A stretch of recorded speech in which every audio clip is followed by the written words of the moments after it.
دوستو آپ نے کرنا یوں ہے کہ جب آپ اپنا نفس عورت کی فرج میں ڈالیں تو زور زور کے جھٹکے لگائیں اور آپ 2-3 منٹ میں ہی فارغ ہو جائیں، لیکن آپ کا اپنا نفس باہر نہیں نکلنا بلکہ اندر ہی رہنا چاہیے۔ السلام علیکم سامعین، میں آپ کو ایک ایسا طریقہ بتاؤں گا جس سے آپ عورت کو چاہے کمواری ہو یا تجربے کار بڑی آسانی سے فارغ کر سکتے ہیں۔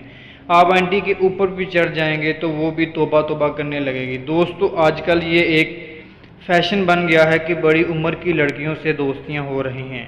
لڑکے کمواری لڑکیوں کی بجائے شادی شدہ عورتوں کو زیادہ پسند کرتے ہیں، کیونکہ شادی شدہ عورتوں آسانی سے کام کروا لیتی ہیں، کیونکہ نہ تو ان کو سیل توڑنے کا ڈر ہوتا ہے اور نہ ہی بچہ ہونے کا۔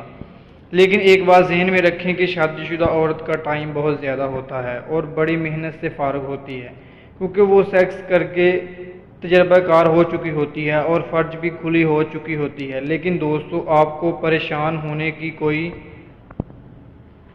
ضرورت نہیں۔ دوستو آپ نے کرنا یہ ہے کہ جب آپ اپنا نفس عورت کی فرج میں ڈالیں تو زور زور کے جھٹکے لگائیں اور آپ 2-3 منٹ میں ہی فارغ ہو جائیں، لیکن آپ کو اپنا نفس باہر نہیں نکالنا بلکہ اندر ہی رہنے دینا ہے اور پھر سے زور زور کے جھٹکے لگانے ہیں۔ ایسا کرنے سے آپ کا نفس پھر سے کھڑا ہو جائے گا اور عورت اور آپ کو مزہ آنے شروع ہو جائے گا۔ ایک دفعہ فارغ ہونے کے بعد جب آپ اندر ڈالیں گے تو آپ کے نفس میں اور زیادہ جان اور لوہے جیسا ہو جائے گا اور اس دفعہ فارغ آنٹی ہی ہوگی۔ دوستو آپ کو دوسری دفعہ زبردست قسم کے جھٹکے لگانے ہیں جس سے آنٹی کا اندر تک ہل جائے، کیونکہ ایسے ہی آنٹی فارغ ہوتی ہے اور کوئی چارہ نہیں ہوتا۔